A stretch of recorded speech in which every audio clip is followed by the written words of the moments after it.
कैसे हैं आप सभी लोग। आशा करते हैं आप सभी लोग अच्छे होंगे, स्वस्थ होंगे, मस्त होंगे। चलिए आज हम लोग पढ़ने वाले हैं एक्सरसाइज 3.4 का क्वेश्चन नंबर 2। तो क्वेश्चन नंबर 2 को सबसे पहले हमेशा की तरह पढ़ते हैं, समझते हैं, फिर उसको हल करते हैं। कह रहा है कि निम्न समस्याओं में रैखिक समीकरणों के युग्म बनाइए और उनके हल यदि इनका अस्तित्व हो विलोपन विधि से ज्ञात कीजिए। यहाँ पे विलोपन विधि से इसका हल ज्ञात करना है, रैखिक समीकरण युग्म बनाना है। तो पहला प्रश्न है, यदि हम अंश में एक जोड़ दें तथा हर में से एक घटा दें तो भिन्न एक में बदल जाती है। यदि हर में एक जोड़ दें तो वह 1/2 हो जाती है। वह भिन्न क्या है? यहाँ पे हमें भिन्न ज्ञात करना है। क्या ज्ञात करना है? भिन्न ज्ञात करना है। और भिन्न जो होता है वो हमेशा x/y के फॉर्म में होता है। किस फॉर्म में होता है? x/y के फॉर्म में। तो चलिए यहाँ पर आप लोगों को सिखाते हैं कि आप लोग इस प्रश्न को कैसे बनाइएगा। सबसे पहले मान लीजिएगा, क्या करना है? मान लेना है। तो लिख लेना है, माना कि भिन्न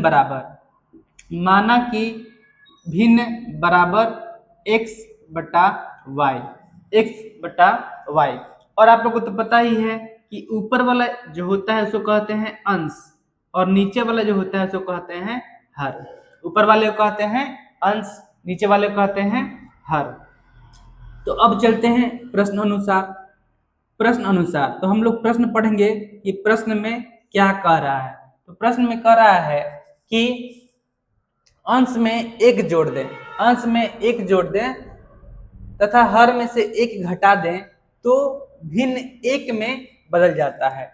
यानी कि x+y जो है, अगर ऊपर अंश में हम एक जोड़ दें और हर में से एक घटा दें तो यह हो जाता है 1। क्या हो जाता है? 1। अब देखिए यहाँ पर 1 जो है, इसके नीचे कुछ आप लोग को दिखाई नहीं दे रहा है, इसके नीचे कुछ नहीं है, फिर भी यहाँ पे क्या है? 1 है। अब हमें क्या करना है? कुछ नहीं करना है। ये जो x+1 है और y-1 है, इस पूरे में 1 से मल्टीप्लाई कर देना है और इस पूरे में 1 से मल्टीप्लाई कर देना है। यानी कि यहाँ हमें करना है तिरछा तिरछी गुणा, यानी कि क्रॉस मल्टीप्लीकेशन। ठीक है ना? जब तिरछा तिरछी गुणा करते हैं तो हमें मिल जाता है x+1 = y-1। अब एक काम करते हैं कि y का पक्षांतर करते हैं, इधर 1 का पक्षांतर करते हैं। तो x y का पक्षांतर करेंगे, इधर प्लस में है, इस तरफ आएगा तो माइनस में।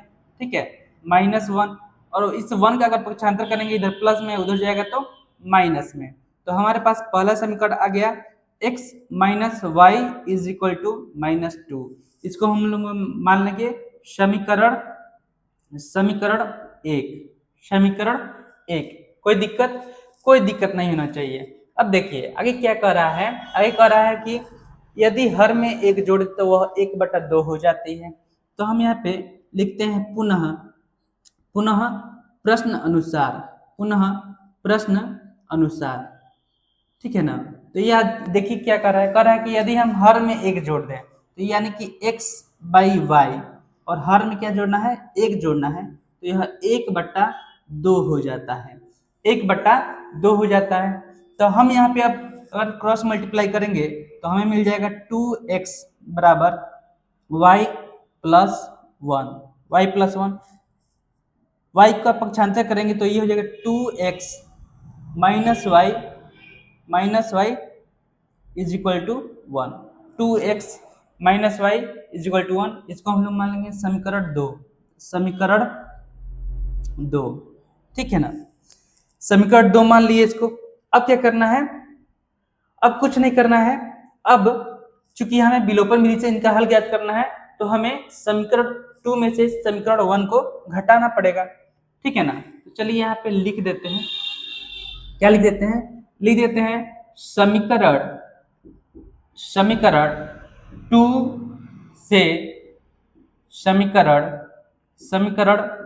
1 को घटाने पर, क्या करने पर? घटाने पर। चलिए घटा देते हैं। तो 2 क्या है?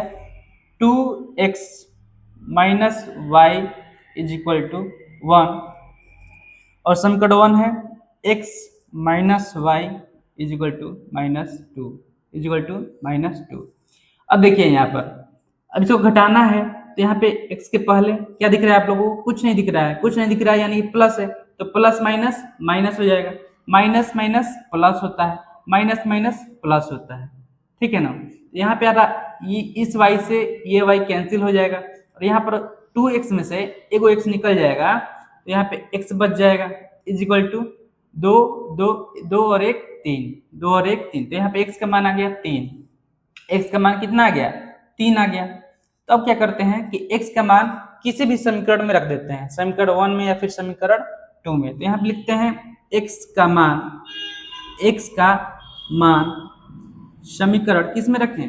चलिए 1 में ही रख लेते हैं, समीकरण 1 में रखने पर, समीकरण 1 में रखने पर। तो समीकरण 1 क्या है? समीकरण 1 है x minus y is equal to -2। तो यहाँ पे 3 minus y is equal to -2, तो यहाँ पे हो जाएगा क्या? माइनस वाई बराबर हो जाएगा -2 -3, तो y बराबर हो जाएगा -5, तो माइनस माइनस कैंसिल, तो y बराबर आ गया 5। y बराबर कितना आ गया? 5 आ गया। तो हमारे पास x का मान आया है 3 और y का मान आया है 5, यानी जो भिन्न होगा, भिन्न, तो भिन्न हमारे पास क्या होगा? x बट्टा वाई यानी कि 3/5, 3/5, ठीक है ना। तो ये हमारे पास आंसर हो गया भिन्न बराबर 3/5। अब आप लोग सोच रहे होंगे सर एक आंसर आ गया लेकिन दूसरा और तीसरा आंसर नहीं आया, यानी कि दो समीकरण जो लिखना है वह दो समीकरण आपका नहीं आया है, वो भी आ गया है। देखिए ध्यान से देखिए, पहला समीकरण क्या है? x minus y is equal to 2, x minus y is equal to -2 है, क्या है? -2। तो क्या इसको हम लोग ऐसे नहीं लिख सकते हैं x माइनस वाई प्लस 2 बराबर 0? लिख सकते हैं? नहीं लिख सकते हैं, लिख सकते हैं। इसी तरह समीकरण 2 है 2x minus y is equal to 1, तो क्या इसको हम लोग ऐसे नहीं लिख सकते हैं 2x minus y -1 is equal to 0? तो क्या अभी सभी उत्तर हमारे पास नहीं आ गए हैं? आ गए हैं। तो ये है हमारा क्वेश्चन नंबर दूसरा का पहला प्रश्न, इसको आप लोग नोट करें। अभी हम लोग देखते हैं अब क्वेश्चन नंबर दूसरा का दूसरा प्रश्न।